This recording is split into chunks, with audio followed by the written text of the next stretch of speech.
Hello, everybody, and welcome back to my channel, and welcome to my very first book I'm going to read for you, guys and girls. Very first book I'm going to read for you is Lord of the Flies. Um, this idea was already in my head for a while to bring this to my channel because I really wanted to bring something new to my channel, and I was thinking like, what can I do? I have a couple of ideas that are still like on hold that I definitely also want to bring to the channel, but that's for something later. Um, and one day I asked myself like, okay, like I'm not really a type of guy who reads a lot of books. It's been a while since I read like a book, and it just popped into my head like, yeah, why don't I just start reading books? Because I saw the connection somehow with me playing visual novels, and I love visual novels. If it's a really good story and it really drags me into it, then I really enjoy it. So I see it a little bit, I think, as a visual novel. So I think the idea came a little bit from that side. Um, so yeah, here we are today with my very first book. So very first book I'm gonna read to you guys. A very small book. Doesn't really have a lot of pages. Let me quickly see here what I see. Um, Let me see. They're around 30 chapters, I think. Let me quickly look here. Um, oh no, there are 12 chapters. Sorry, there are 12 chapters, so it's not really that long. In total, it has around 203 pages. So the first book I'm gonna read is Lord of the Flies. Um, and I never really read the book. The funny thing is, I have the book at home here with me, but it's in my own language and it's in Dutch. And I never really read it. I got it as a present, and I never really read it. But it's definitely a title that's always been with me because I've seen two movies of it. And this book is actually was wrote in 1954, and I think the first movie they made of this book was in 1963, and then they made a remake of it in 1990 somewhere, 1995, 94, something like that. And I remember seeing both movies, and I actually also have the 1990 version at home. So it's definitely a classic for me. I love the movie. It's an amazing story. Um, but I never read the book. So without further ado, I'm already like rambling for a couple of minutes here, and yeah, without further ado, let's jump in here. Um, but first, before I start with chapter one, there's a little introduction in the book here, the first couple of pages by Stephen King. Um, I think some of you probably know who Stephen King is. He's the creator of It, creator of Misery, creator of Carrie, creator of well, they made a lot. He's also a writer of a thriller and horror writer, and they made a lot of movies from his books. The Shining is also one of them. So yeah, he has a little introduction to this book, so I'm going to start with that. And yeah, without further ado, here we go. Introduction by Stephen King. I grew up in a small Norton, New England farming community where most of the roads were dirt. There were more cows than people, and the school's housing grades 1 through 8 was a simple room heated by a wood stove. Kids who were bad didn't get detention. They had to stay after school and either chop stove length or sprinkle lime in the privies. Of course, there was no town library, but in the deserted Methodist parsonage, about a quarter of a mile from the house where my brother David and I grew up, was one room piled high with moldering books Many of them swelled to the size of telephone directories. A good percentage of them were boys' books of the sort our British cousins called ripping yarns. David and I were voracious readers, a habit we got from our mother, and we fell upon this trove like hungry men on a chicken dinner. There were dozens concerning the brilliant boy inventor Tom Swift. We used to joke that sooner or later we'd surely come across one title, Tom Swift and his electric grandmother. There were almost as many about a heroic World War II RAF pilot named Dave Dawson, whose Spitfire was always prop clawing from altitude. We fought we fought Evil Scorpion when Don Wilson, detected with the Harvey boys, roved the Rover boys. Eventually, around the time John Kennedy became president, I think, we came to feel something was missing. These stories were exciting enough, but something about them was off.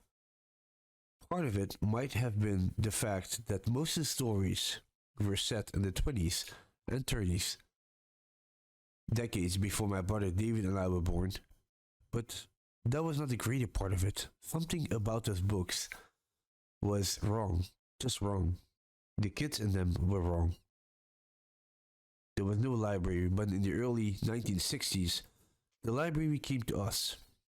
Once a month, a lumbering green van pulled up in front of our tiny school, written on the side in large gold letters with State of Maine Bookmobile.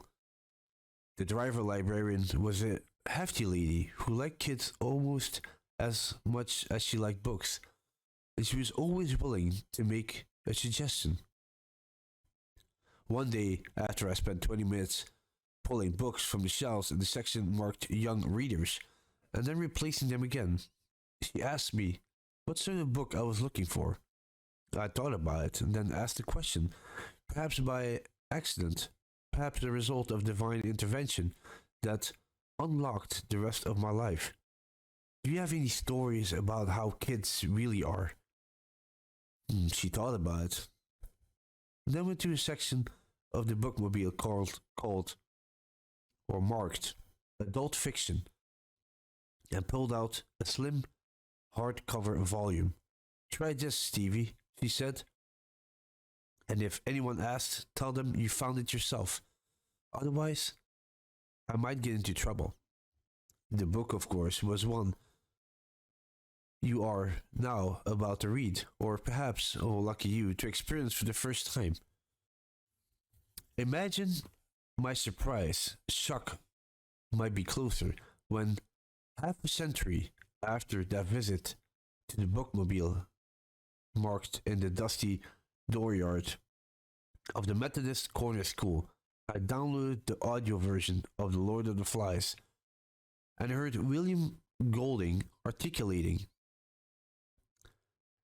in a charmingly casual introduction to his brilliant reading exactly what had been troubling me.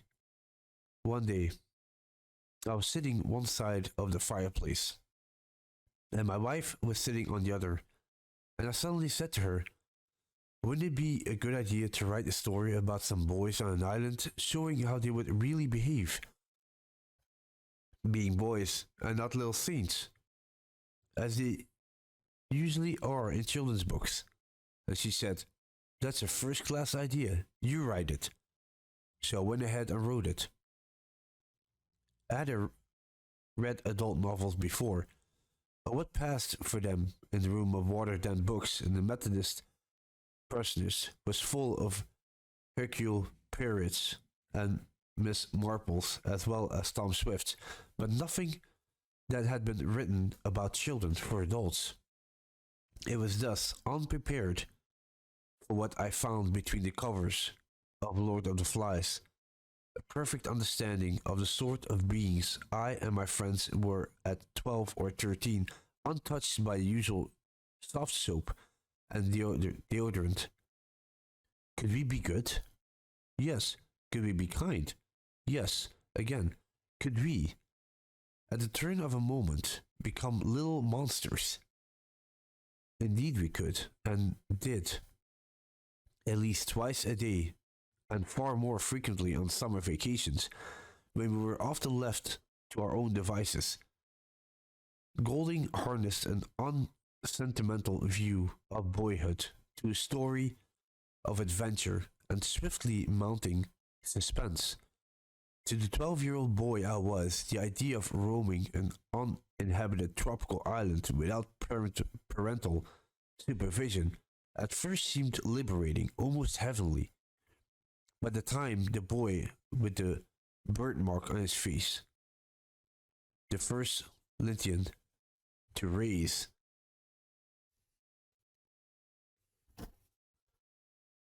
the possibility of a beast on an island disappeared, my sense of liberation had become tinged with unease, and by the time the badly ill and perhaps visionary Simon confronts the severed and fly blown head of the snow, which has been stuck on a pole, I was in terror. The half shut eyes were dim with infinite cynicism of adult life. Golding writes, the assured Simon was everything was a bad business. That line resonated with me then, and continued to resonate all these years later. I use it as one of the epigraphs to my book of unrelated novels, Heart in Atlantis. This is the farthest thing from a scholarly introduction because there was nothing scholarly or analytical about my first reading of Lord of the Flies. It was, so far as I can remember, the first book with hands, strong ones, that reached out to the pages and seized me by the throat. It said to me, this is not just entertainment, it's life or death. Flies wasn't a bit like The Boys book in the Personus. In fact, it rendered those books obsolete. In the Parsoness books, the Hardy Boys might get tied up, but you knew they'd get free. A German Messerschmitt might get on Dave Dawson's tail, but you knew he'd get away. By the time I reached the last 70 pages of Lord of the Flies, I understood not only that some of the boys might die, but that some would die. It was inevitable. I only hoped it wouldn't be Ralph, with whom I identified so passionately that I was in cold sweats as I turned the pages. No teacher need to tell me that Ralph embodied the values of civilization, and that Jack embraced the savagery and sacrifice represented the ease with which those values could be swept away. It was evident even to a child, especially to a child who had witnessed and participated in many acts of casual schoolyard bully raging. My relief at the last minute intervention of the adult world was immense. Although I was angry at the novel officer almost offhand dismissal of the ragtag survivors, I should have thought that a pack of British boys would have been able to put out a better show.